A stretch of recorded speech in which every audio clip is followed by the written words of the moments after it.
How to list on hotels.com. Hey everyone, welcome back to our channel. In today's video I'll guide you on how you can list on hotels.com, so make sure to watch the video till the end.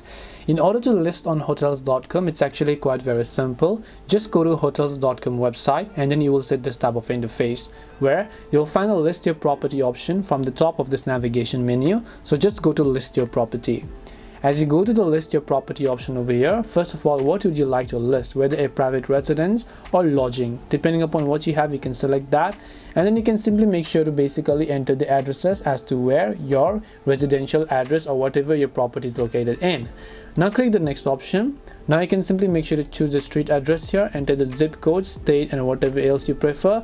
Click on the next option, select your property type, which is apartment, bed and breakfast, whatever else you prefer, number of apartments and units, the legal name of your property over here. Once you enter the legal name of your property, you can also simply make sure to select your currency. And does this property work with your channel manager, or is this property part of your chain? Just select your answers, and then after that, just make sure to enter your phone number or whatever else you prefer, enter the first and last name, and then just hit the next option, and you should be good to go from there onwards. This way you'll be able to go ahead and then list your property on hotels.com. Hope this video was very helpful. If you have got any more questions, feel free to leave them down. Thank you for watching and see you in the next video.